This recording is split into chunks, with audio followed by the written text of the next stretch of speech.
Je suis né, j'ai grandi dans le Mungo, Njombe Penja.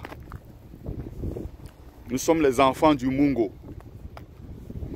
Et donc, ces gens qui parlent de génocide, d'Embo, des Bakaka, des Bankon, des Bafoun, le fou Elimbi Lobe qui prend une douche par semaine.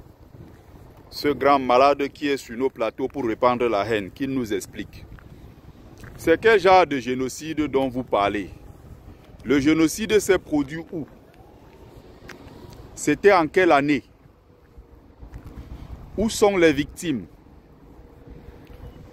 Où sont les plaintes déposées?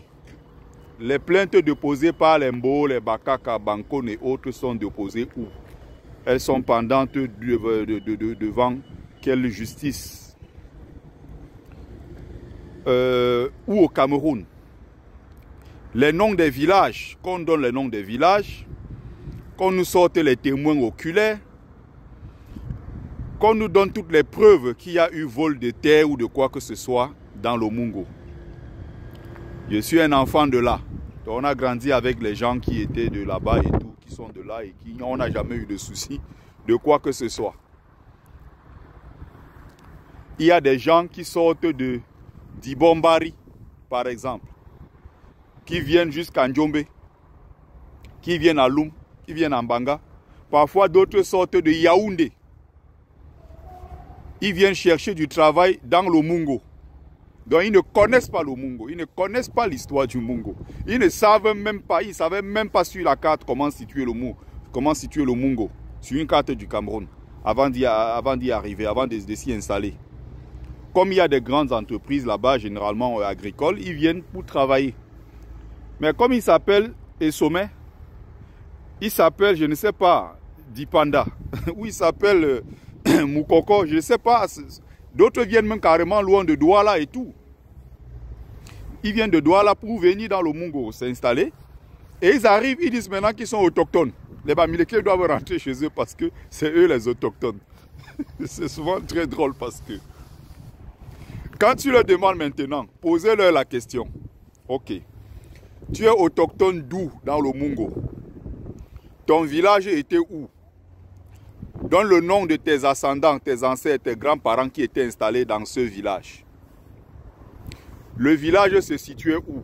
Où était votre chefferie? Qui étaient les chefs? Il faut donner la lignée. La place du marché était où? Parce que dans tous les villages du monde entier, il y a un endroit qu'on appelle la place des marchés, la place du marché. Dans tous les villages, il y a un endroit où on fait des sacrifices aux dieux. On appelle ça les lieux sacrés. L'Africain ne vivait pas comme... non, l'Africain vivait dans un espace où on vient, on dit, bon, voici les populations autochtones qui sont là et tout. Quand on nous sort des noms jupitériens, des villages qui n'existent pas, on est incapable de justifier quoi que ce soit. Les Mbo eux-mêmes ne parlent pas. Je n'ai jamais compris cette histoire d'Embo.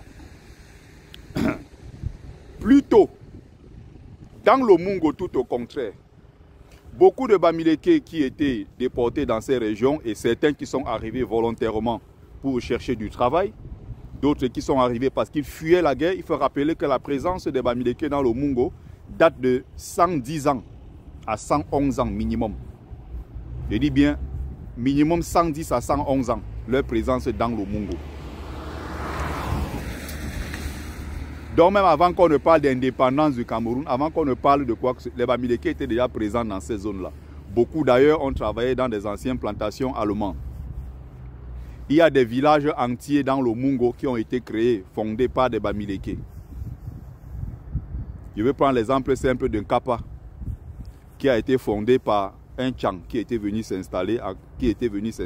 C'est des zones où il n'y avait rien du tout. C'est des endroits où il n'y avait pas, c'est des zones où les Bamileke qu'on récupérait dans des plantations, on les utilisait comme esclaves évidemment dans des plantations, des travaux forcés et toutes ces choses-là. Et il y avait des moments où on n'avait plus besoin des ouvriers. Ils étaient empêchés de cultiver par eux-mêmes pour manger. Et donc ils étaient reversés dans des zones comme ça. Et ils allaient se battre un peu partout pour essayer de s'installer et trouver de quoi manger. Quand les Blancs n'avaient plus besoin d'eux.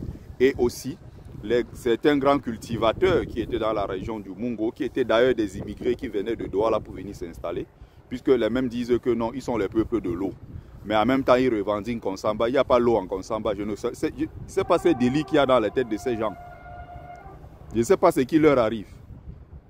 Et les Bamileke dans ces zones-là, donc, qui ont été tués. Les Bamileke dans ces mêmes zones-là, qui ont travaillé pendant des années chez les patrons qui étaient côtiers et qui n'ont jamais été payés. Vous compensez ça avec quoi? Ces familles-là se plaignent, ces familles-là ont déposé des plaintes où? Ceux-là qui ont été massacrés. Parce que même dans le livre de votre père, concepteur de toutes ces conneries qu'on appelle Eno Moyomese, lui-même à l'intérieur, il explique. Nous avons des documents et quand nous parlons sur la base des documents. Je prends mon Djombe natal, il y a des gens en Djombe qui vont te dire autochtones. Jusqu'à même en Djombe aujourd'hui, ils vendent les terres. Si tu lui demandes que bon, la terre que tu vends là, c'est la terre de qui? Il va te dire qu'il est autochtone. Ok. Où est ton grand-père, arrière-grand-père qui était le propriétaire de cette terre? Est-ce que tu peux montrer un seul document? Tu dis que c'était votre village, ok. Qui vivait là-bas? Où étaient les habitants de ce village? Ils sont allés où? Où était la place du marché? La chefferie était où? S'il n'y avait pas de chefferie, ok. Les vieux sages là, ils se rassemblaient où? Il y a des espaces, il y a forcément des traces. Quand ils vivaient quelque part, il y avait des poteries, ils cuisinaient. Donc il y a des poteries forcément qui vont rester. Ils avaient des vêtements, je ne sais pas, ils avaient des lieux, ils avaient des masques, ils avaient, je ne sais pas, des œuvres d'art, des choses forcément, même si c'est enfoui au sol, si on fouille, on va retrouver. Qui nous apporte les preuves? Il y a des villages entiers dans le Mungo. C'était aujourd'hui qui sont devenus des villages, même certaines villes. Mais il y a 100 ans, 150 ans de cela, il n'y avait rien, c'était des espaces complètement vides. Le Cameroun est tellement vaste comme pays, 475 000 km. Qui peut croire un seul instant que tous ces espaces-là étaient occupés? Non. Il y a des espaces jusqu'à présent au Cameroun, ça fait 50 ans, un être humain n'y a pas mis pied. On est seulement 30 millions d'habitants. Sur 475 000 km², c'est énormissime. Il y a des gens jusqu'à aujourd'hui, certains m'ont même appelé pour dire que oui, on est en train de vendre les plantations. On vend les plantations dans telle région. C'est les autochtones qui vendent. Viens prendre ta part. Je demande que, mais il est autochtone comment? On dit qu'il s'appelle les sommets. Ça me fait rigoler. Tu es autochtone parce que tu t'appelles les sommets.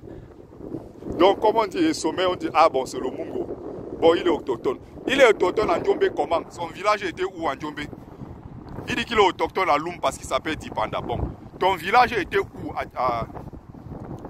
dans le Mungo? C'était où à Loum que tu réclames, quand tu dis que c'est ton village, les Bamileke doivent partir.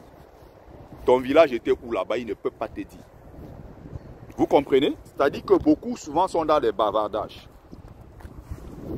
C'était des espaces, il y a la, comme dans tout le Cameroun, les gens arrivaient, ils trouvaient un espace, ils cultivaient, ils s'installaient, ils fondaient leur famille.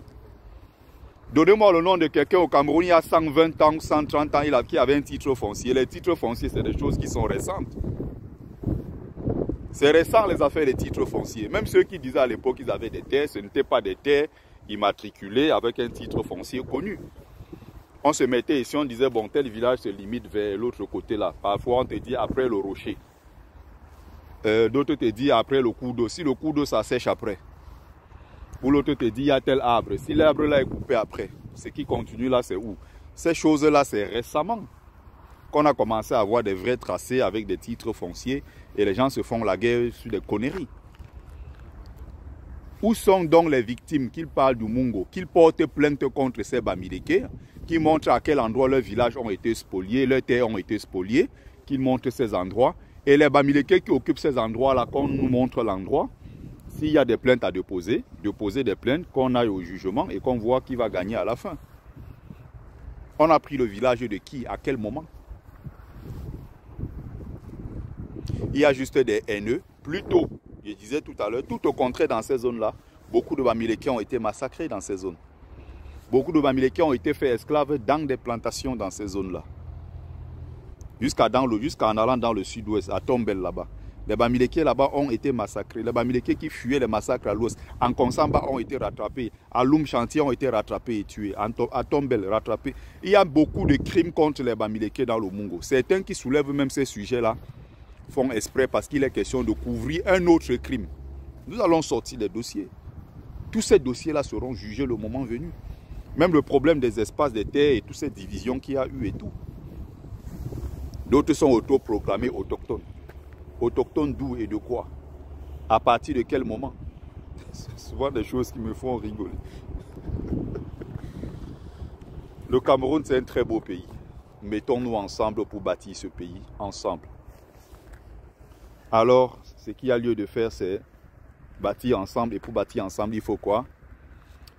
Il faut tout simplement aller voter le moment venu. Donner la chance à quelqu'un qui est bien placé pour diriger ce pays, qui s'appelle Maurice Kamto. Quand vous allez voter, n'est-ce pas? Quand il va arriver au pouvoir, on va assainir les choses, on va mettre le RDPC dehors, hors d'état de nuit, parce que tous ces désordres-là viennent du RDPC. Ils ne sont pas prêts, ils savent qu'aux élections, ils vont perdre. Donc tous ceux qui sont en train de manigancer, là, ils savent très bien dans quoi ils sont. Ils savent très bien ce qu'ils sont en train de faire. Inscription massive sur les listes électorales. Ils sont même déjà déstabilisés. Donc, on se mobilise, on se mobilise. Salut à vous.